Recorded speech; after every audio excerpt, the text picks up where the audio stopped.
Dieu, le Christ, a regardé l'univers. Il a jeté son regard sur la création et il n'a rien trouvé de digne, de beau, de grand pour manifester son amour. Alors qu'a-t-il fait à la place?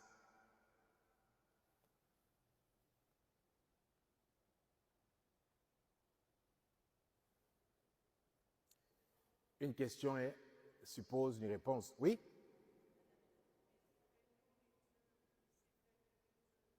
Il s'est fait nourriture. Qu'est-ce que ça veut dire ça? Par le pain et par le vin. Donc, le pain et le vin sont des éléments qui sont dignes du Christ, de l'amour de Dieu. Oui. Il a donné sa vie pour que nous ayons la vie éternelle. Dieu n'a rien trouvé de digne sur la création qui soit équivalent à son amour. Alors, il a résolu de se donner lui-même. Il s'est donné. C'est ce que nous rappelle Saint Jean-Marie Vianney. Dieu s'est résolu à se donner lui-même. Le sacrifice de sa vie. À chaque Eucharistie, nous faisons mémoire justement de ce sacrifice.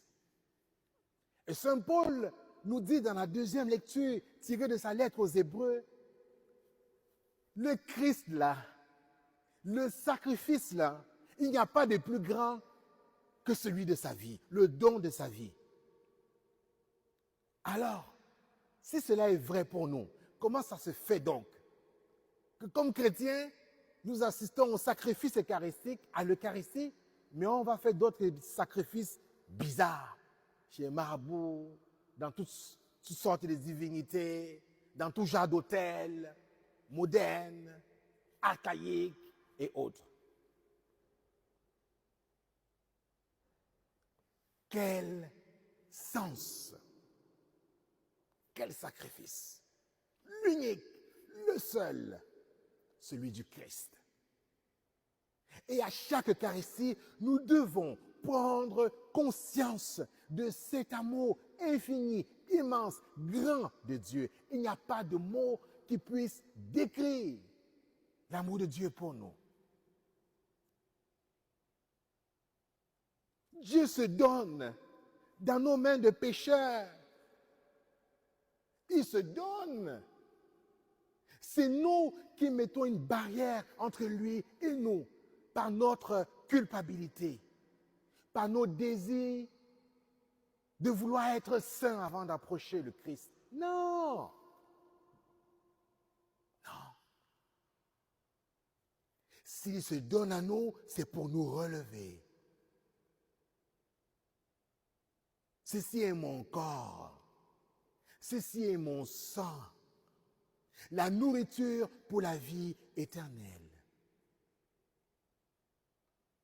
Bien-aimés dans le Christ, si nous mesurions la grandeur, la profondeur, la splendeur, la dignité, la hauteur, la beauté de ce don d'amour de Dieu, nous ne communierons plus de façon banale. Nous craindrons le Seigneur.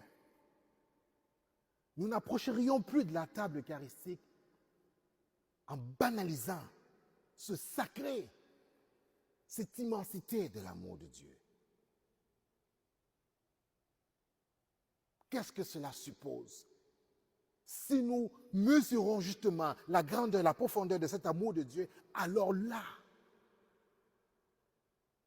nous devrions préparer notre cœur pour le recevoir. D'abord, notre cœur, notre état intérieur.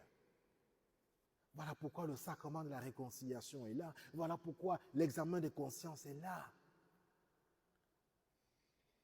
Préparer notre cœur, nous disposer, ne pas être éparpillés. Nous disposer intérieurement pour vivre cette rencontre avec notre Dieu. Je ne suis pas perché, hein? Je ne suis pas stone ce matin, ni saoul. Hein? Parce que je vois des regards, mais il a pété un câble ce matin. Non.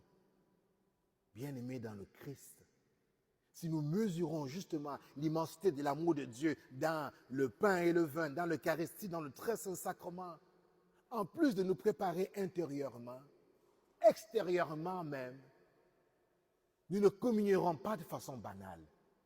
Et c'est important pour nous de mesurer en fait les actes que nous posons. Quand nous allons aller rencontrer le Premier ministre, un président, le roi, une haute personnalité, qu'est-ce qu'on fait? On se met chic, on se met bien, on s'habille dignement et quand on arrive, le protocole, la révérence. Mais quand on vient communier au corps du Christ, on vient avec 2 doigts comme ça pour prendre le corps du Christ. Non. Non. Il y a une dignité, bien-aimé dans le Christ. Une révérence, une adoration à notre Dieu. Les mains, la main gauche posée sur la main droite pour communier au corps du Christ. Ou une main avec un signe de respect, pas 2 doigts. Non, pas 2 doigts, c'est pas banal. C'est pas banal. Faites le tour de toutes les religions non chrétiennes. Vous ne verrez pas justement l'immensité de cet amour de Dieu-là qui se donne dans le pain consacré, dans le vin consacré. Non. Si nous ne sommes pas à l'aise de communier dans nos mains, on monte la langue pour que le ministre dépose le corps du Christ. Mais on ne lèche pas le doigt du ministre. Il ne faut pas avoir peur. Faut pas...